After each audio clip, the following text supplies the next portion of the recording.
Good morning, my friends. How are you? That time kind of snuck up on me there. I thought I had a couple of minutes left to go, and I realized it was 8:45, which is time for another edition of Behind the Mic here from the Outdoor Magazine radio studio. My name is Mike Avery, M-I-K-E.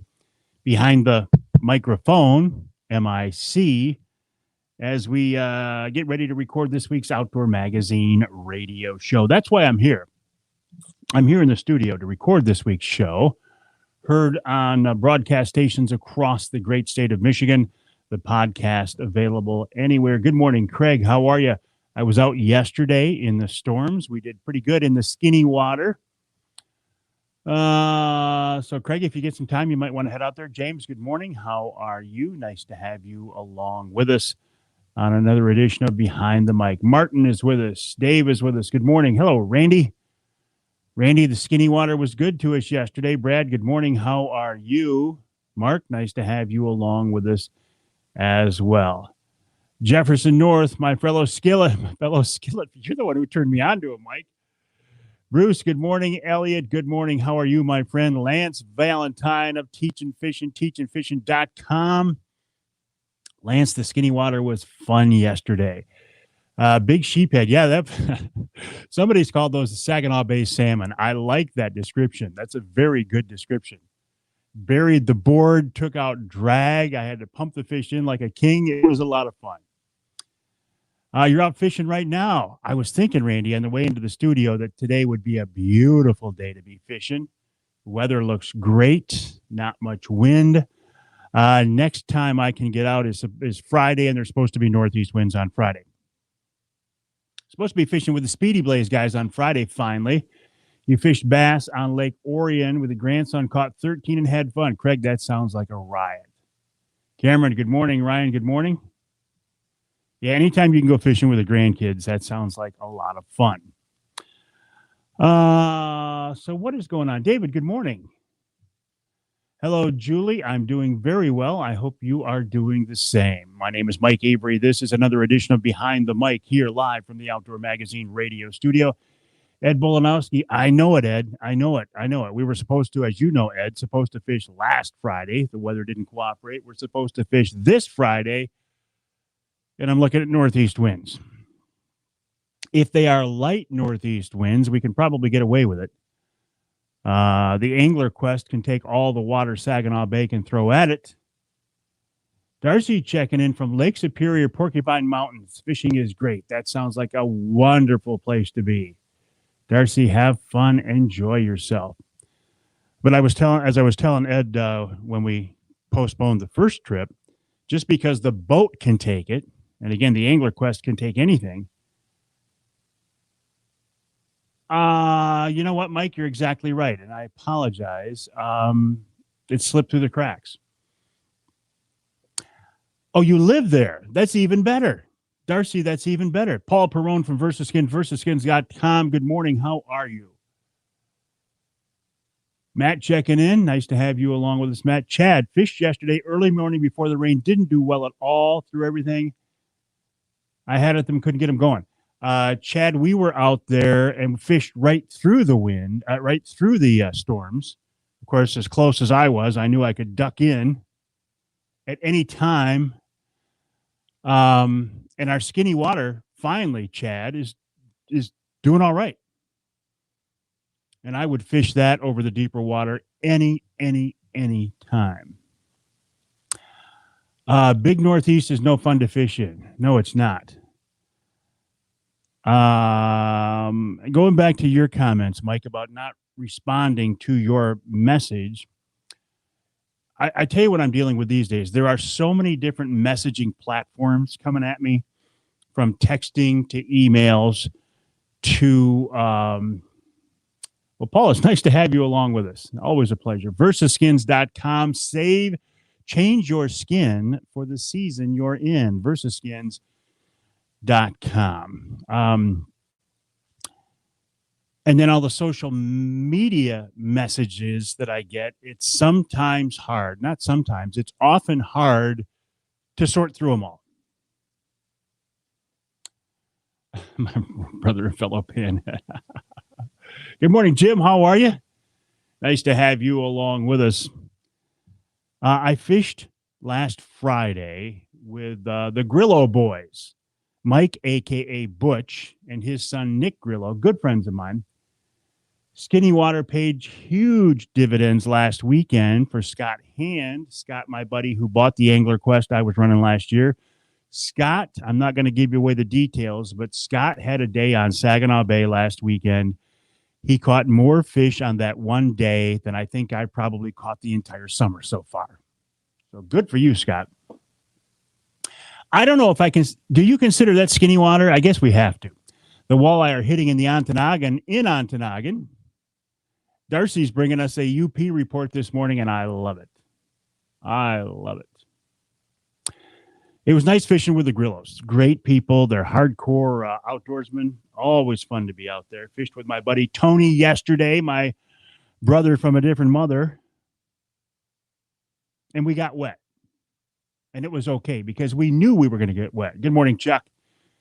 We kept an eye on the storms. We were watching the radar on our phones. And I was thinking while we're out there, the tools and technology we have today, how does that affect our outdoor experiences? Does it allow us to enjoy those experiences more fully? Does it allow us to have more fun? Does it allow us to be more proficient? Does it allow us to be better hunters and anglers because of the tools, toys, and technology we have? I think in some ways. Yeah, 11 to 14, I'd have to call that Skinny Water, Scott. Yep, I think that fits the definition. I think that fits my definition of Skinny Water. And Scott, isn't it fun when you get fish that shallow? Because you don't have to worry about where they are. You know where they're at. You get out in 25 feet of water. Okay, are we fishing the top? Are we fishing the bottom fish? Are we fishing the suspended fish? No, when you're 11 feet of water, in 11 feet of water, you know where you're at. Matt says his Saturday charter was fun. We managed 3 fish, Ohio species, 1 more, and I would have gotten my client a Master Angler Award. Amazing day. Matt, excellent. I love to hear about amazing days. Love to hear about amazing days on the water. Of course, you could say any day on the water is an amazing day, isn't it? I've had a lot of people ask me, hey, I want to do a charter with you. I don't do charters. I am a charter captain, but I do not do paid charters. You want a paid charter on Saginaw Bay, you go to Lance Valentine, you go to Jeff Godey, you go to Mark Pananzek, you go to the real captains, the professionals. Don't throw your money at a hack like me, because I won't take it. Oh, hey, I got a wonderful email this past week from a lady named Brooke. I'm not going to give you her last name. Good morning, Michelle. How are you? Keep an eye on that big lug of a husband of yours, will you? And I say that with affection. I just want to go fishing with you. How much money do you have, Mike? I got an email from Brooke, who is the great-great-granddaughter of Fred Bear. Great-granddaughter? No, the great-granddaughter of Fred Bear. She said, I saw your video, not enough. I saw your video of the Lost Fred Bear interview that I posted on YouTube. And she said, I just want to tell you, as Fred Bear's great-granddaughter, I can't tell you how much I enjoyed that video. I shared it with the family. They all loved it. So to hear from Fred Bear's great-granddaughter that they enjoyed the video I put out there was a real treat and a real blessing. And that made my day. To get an email from Fred Bear's granddaughter that the family liked the video, that's as good as it gets, right? Okay, we now have, switching gears, we now have definitive proof that there is Bigfoot in Michigan. Bigfoot, Sasquatch, Yeti. Got my fake tooth in, so I'm having a hard time with my words this morning. As soon as the camera goes off, I'm popping this out. Jeff says, heck, I'd just be happy if you dropped off a 180-quart cooler of walleye fillets once a year. Here's the thing, Jeff. I don't like fish. I don't eat much fish. I catch as many fish as I can, and then if I'm fishing alone, I throw them back, and if I'm fishing with friends, I send them home in coolers. So I don't have any fish to give away because I give them all away. There is proof of Bigfoot in Michigan. I posted it on the Facebook page. I posted it on the Instagram feed this morning. It was sent to me from a guy. I should go to the Fred. I should. Chad, you're right. I should.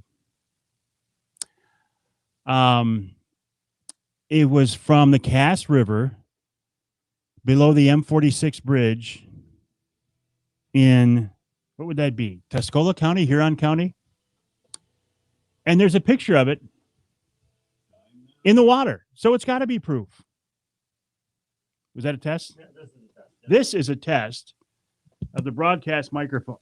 This is my social media microphone, and this is my, oops, here. How professional is that? This is my broadcast microphone.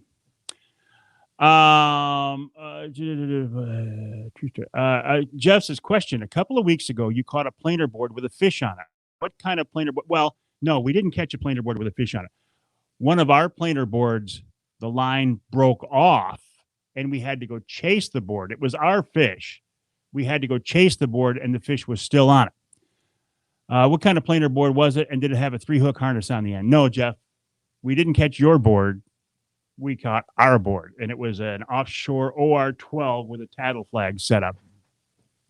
That's why, Jeff, you put your phone number on there. Because if you lose the board, hopefully some honorable person, and I believe the vast majority of hunters and anglers are honorable people, can call you and return your board. Going next year, going to shoot an arrow, Brian says. Matt says he hates it when the line breaks. I've had several line breaks this year because, to be honest with you, I didn't respool all of my reels like I should have because I'm not salmon fishing. I'm walleye fishing, and walleye aren't generally too hard on your gear. We lost a 28-inch walleye. Okay, Matt, we lost a 28-inch walleye at the boat hand lining. If you lost it, how do you know it was 28 inches? Jim says, Mike, what day is it? It's hump day. Mike, it's hump day.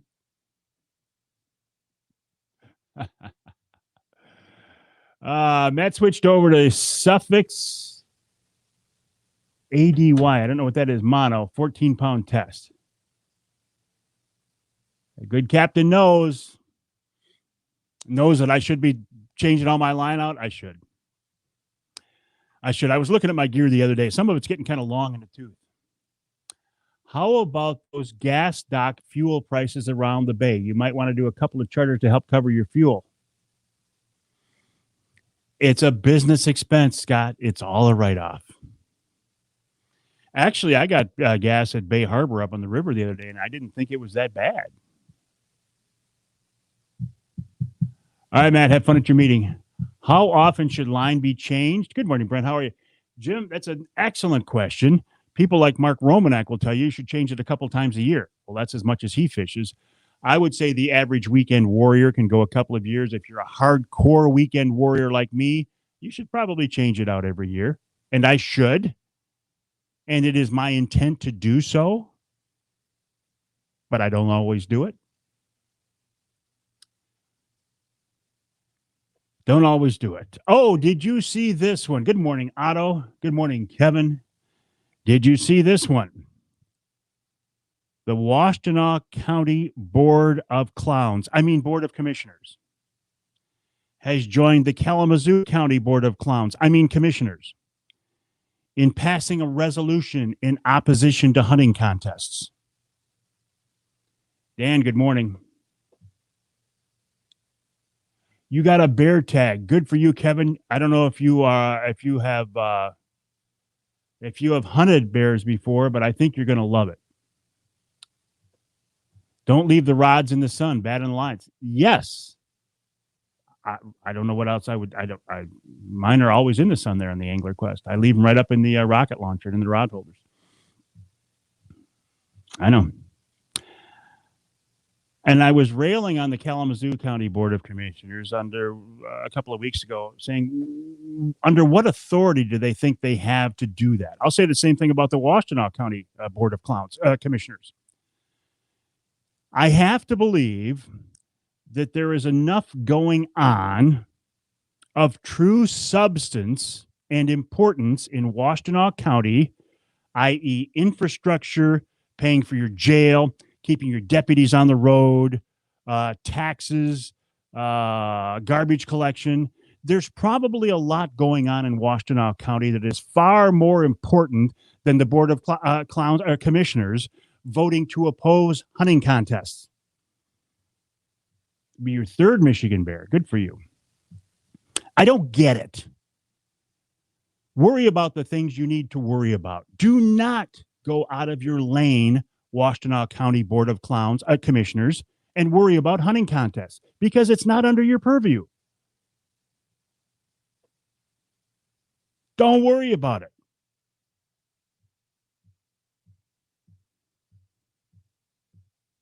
But it does raise an interesting point. When we have people like the Kalamazoo County Board of Commissioners and the Washtenaw County Board of Commissioners voting, right, the resolution is only an agreement to recommend that they ban it. Exactly, Kevin. And that is the true crux of the situation here. The vote carries no weight. So why waste your time on a symbolic gesture, Washtenaw County Board of Commissioners? But that's not the point. The point is they have no, well, that is the point. They have no authority over it, so why worry about it? Why make a symbolic anti-hunting gesture when it's not under your jurisdiction? But the bigger point for you and I here is when you have people like the Kalamazoo County Board of Commissioners and the Washtenaw County Board of Commissioners voting against hunting contests, it brings it to the public light. It puts a spotlight on us, and it reminds us even more so that we need to behave and portray ourselves in the moral and ethical and legal manner that we always do. But when you got people watching us, like the Washtenaw County Board of Commissioners are, we have to make sure that we do things in a positive way and we portray ourselves on social media, especially as being stewards of the resource as we are. Chuck makes a wonderful comment. Politicians got to feel important and keep their name in the public eye. Yes. I have no respect for PETA. I have no respect for Humane Society of the United States. They are blatant, obvious anti-hunting groups. And do not fall for the trap that the Humane Society of the United States is funding your local animal shelter. If you watch their TV commercials, you'll think that's where their money's going, to save puppies and kittens. It's not. They do not. All right, Paul, have a great day. They do not save puppies and kittens. If you want to truly save puppies and kittens, donate to your local county animal shelter. Don't give it to the HSUS. Because they got more money than God. They are very well funded. They are very politically astute. They are very media savvy. What else? I am very excited. Ryan said I had to explain that to my kids last week. The more we get that word out, the better. People think they are doing. I think most people who contribute to the Humane Society think they're doing something honorable by saving puppies and kittens. Ali Shakur, one of my favorite guests on the Outdoor Magazine radio show, just made a comment. Think back to their reaction to the deer call in Ann Arbor. Thank you, Ali, for bringing me back to the radio show. Ali is my first guest this week, by the way. Ollie just won a big walleye tournament out west. I want to talk with him about that. He's also Ollie's a fascinating guy. He's a tournament angler, an avid outdoorsman, a Michigan man, and a biologist.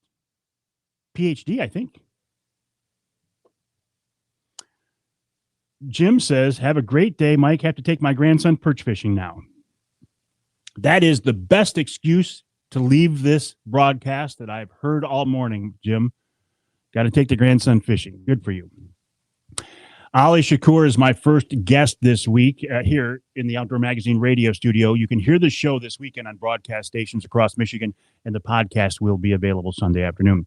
Tom Campbell of Woods and Water News wraps up the first hour. In hour number 2, John Littlefield, Captain John Littlefield. John is actually the guy who taught my charter captain class.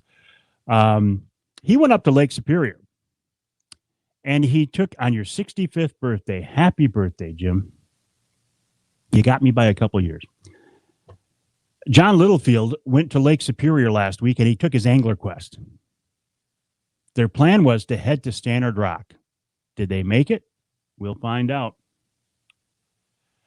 Eric says he was out on the bay, and it was pretty cool seeing all the pontoons out there, getting to be a lot of them out there these days on the big water. Yes, those tri-toons are awesome big water rigs. Nick Green from MUCC joins me to talk about the DNR director's order closing beaches at state parks during high wind because he's worried about people drowning. Big brother at his finest. This week's Ask Avery segment talks about the Outdoor Magazine music. Where did it come from, the theme music? Yeah, really. Charlie, I was feeling bad enough about that topic as it is, and then Charlie actually laughed when I brought it up. Okay, I knew it was a fluff topic, and you just shot my balloon right down. 20 seconds. And then Tom Lounsbury. Outdoorpregame.com. Use the promo code Mike20, and you can get a Wraith see-through blind, and you can get one of the new Breeze warm weather blinds. These things are slick. They are sweet. Outdoorpregame.com. Use the promo code Mike20. Get one for like $179. Speaking of theme music, let's hear it, Charlie. That's the music. Been around for a long time. Short of paying Ted Nugent to do it. I don't have pockets that deep. All right, my friends, I'm going to switch from this mic to this mic. Dave is headed over to Stannard Rock with Dave Kimar, with Kimar Charters. All right, my friends, have a great day. I got to go to work. If you can, listen, join me tonight, 7 o'clock, for another edition of Wednesday Night Live. Here on the Facebook page, the YouTube channel, Twitter, and I think I'm going to put it over on Instagram tonight as well. All right, my friends, have a great day. Well, thank you, Ken Hunter, for that introduction, and welcome to another edition of the Outdoor Magazine show right here on the Outdoor Magazine Radio Network. So glad to have you along with us as we continue our celebration of this outdoor lifestyle, the history and tradition of hunting and fishing and shooting and trapping and just getting outside and enjoying Mother Nature, God's creations, and the blessings that he has bestowed on us. That's the way I choose to look at it. But I hope you've had a great week since we last talked. Boy, I certainly have. Although, you know, Mother Nature keeps throwing her curveballs at us, but isn't that what she does? Isn't that sometimes seems to be her goal in existence, is throwing us curveballs? Too much wind, too much rain, not enough rain, depending on what your perspective is. I, though, have had a pretty good week. I've been out fishing a couple times. I wanted to fish 3 times since we last talked, but again, those northeast winds, it doesn't take much of a northeast wind on Saginaw Bay to screw things up. People say, hey, I thought the Angler Quest could handle anything. Well, no boat can handle anything. Think of Edmund Fitzgerald. No boat can handle anything. But these big tri-tunes, these triple tubes, like these Angler Quest, can handle more than I can. You know what? I'm at the point in my life where if it's going to be uncomfortable, if we're going to get beat up out there, I'm just not going to go. because I'm lucky enough. I mean, from the end of my driveway till the dock is like a 27-minute drive. So there's just no sense in going out there and beating yourself up. It did though.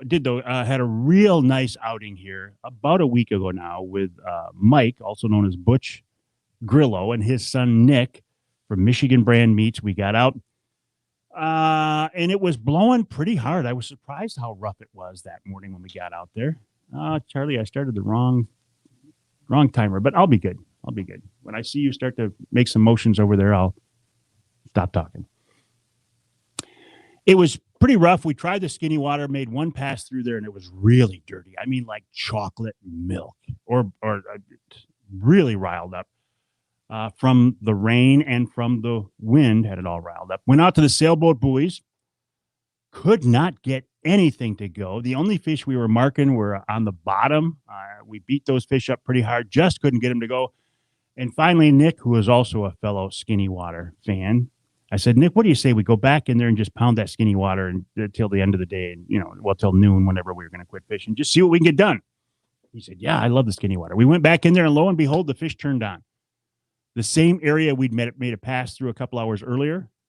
The fish just really turned on. That's one of the things I find intriguing and frustrating and love about walleye fishing. They will turn off and on like a switch. And you just really don't know. I don't know. Is it light levels? Is it barometer? Is it wind direction? Is it water temp? By the way, the water temp on the bay is pretty cool still for this time of year. I keep expecting those fish to make this big northbound, this big outbound migration like they do in the middle of the summer. And it's starting. You can see it's starting. But I think the cooler water temps may keep some fish there in the inner bay a little bit later. So that's good. So anyway, we ended up fishing the Skinny Water and got some really nice fish. Really had a nice trip. Was supposed to fish a couple of days later. The northeast wind kept me off the water. But just yesterday, as I'm recording the show now, I got out there with my buddy Tony. Tony is a fellow Skinny Water fan as well. The weather forecast was suspect at best. It was one of those days where I wouldn't have fished had it not been with a fellow hardcore, experienced big water angler.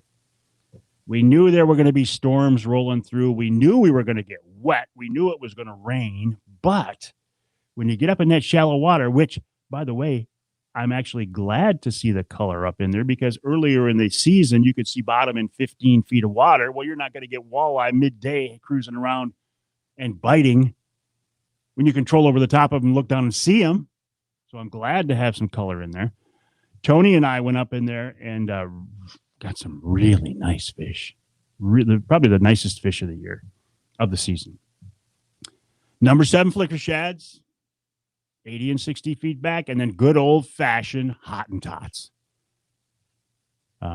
25 to 30 feet behind the offshore boards. And the action was pretty good. And again, they were big fish, and it was a lot of fun. And yes, we dodged the storms, and yes, we kept an eye on the horizon, and yes, we watched the radar on our phones. And I was thinking while I was out there, the tools and toys and technology we have these days to enjoy our outdoor experiences are phenomenal. Come on. I have an app on my phone that tells me how deep my baits are running. I have an app on my phone that lets me watch the approaching storm along with weather, lightning strikes and wind speeds. So I know where it's coming from. I know when it's going to hit. I know how much rain to expect. I know how much wind to expect. I've got a boat that has autopilot and troll control that allows me to adjust my trolling speed and RPMs in 10 RPM increments.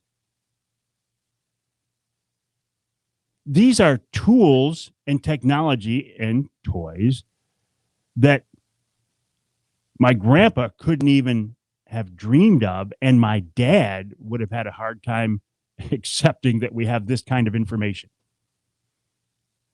Has it made us better hunters and anglers? I don't know. I don't know the answer to that. I know that there's more information available these days than ever. Sometimes I think too much information, like an information overload. Like, for example, I'll take it into deer hunting.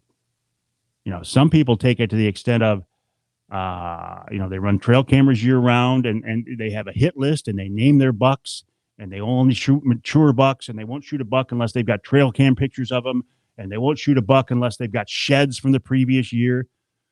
Personally, I can't get that into it. But the tools and technology and information are out there these days that, man, if you want to get hardcore and get intense, you can do it. At this point in my life, my intensity level is not what it was. My enjoyment of the outdoors is as much as ever. And I think that's interesting. As you watch your what do we call this? Your life in the outdoors evolve over the years, it changes. The intensity, for me and most guys I know, the intensity level drops a little bit. You don't have to catch as many fish or shoot as big of bucks, but the enjoyment of the outdoors is there, just like when we were young guys. I got the most wonderful email this week. It was from a woman named Brooke. I won't give you her last name. She gave me her last name. I won't give you her last name. She said, Mike, I am the great-granddaughter of Fred Bear. And I saw your Lost Fred Bear interview on YouTube, and I loved it. I shared it with my family, Fred Bear's family, and they absolutely loved it too. She said, Brooke said, Mike, I can't thank you enough for sharing such a wonderful conversation with such a wonderful man. You talk about making my day. When you get an email from Fred Bear's great-granddaughter telling you did a good job, I was on cloud nine for the rest of the day. Also this week, and this is pretty exciting too, I posted on my Instagram feed and on Facebook, and I'm Mike Avery Outdoors online, that there is now definitive proof of a Bigfoot in Michigan. And I know that because I posted pictures of it. It's wading in the Cass River below the M46 bridge. So we now have definitive proof. And since I posted it on the internet, it is now the gospel. You can't argue with it because it's now on the internet. I'll leave it at that. Just check the pictures. And finally, did you see that the Washtenaw County Board of Commissioners voted, and it has no jurisdiction, no authority. They voted to oppose hunting contests, just like the Kalamazoo County Board of Commissioners did a few weeks ago. For what purpose? Other than to keep their name out there because they're politicians. It carries no weight. Is there not something more important going on in Washtenaw County that the Board of Commissioners should be worried about other than making a ceremonial vote opposing hunting contests? But when we get that kind of attention to what we're doing, it does remind us we have to be extremely aware, acutely aware, that the eyes of people are on us these days, and we need to portray ourselves in a positive manner and as stewards of the resource that we are.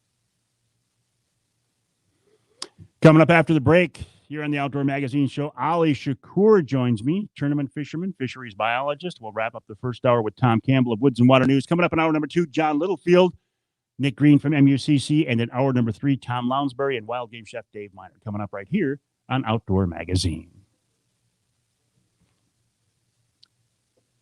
Rick says, I can't believe you said Bigfoot with a straight face. Although he thinks he did see a slight smirk. Rich, the guy sent me the pictures. You can't argue with the pictures. And he told me the story. His cousin was kayaking on the Cass River, just south of the M46 bridge. and he saw it in the river, and he took a picture. He sent that picture to me, and I have now posted it on the internet. So it's true.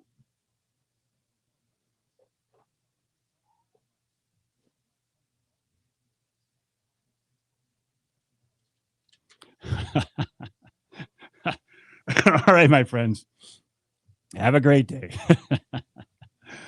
I'll talk to you tonight, hopefully, 7 o'clock on another edition of Wednesday Night Live. In the meantime, have a great day, my friends.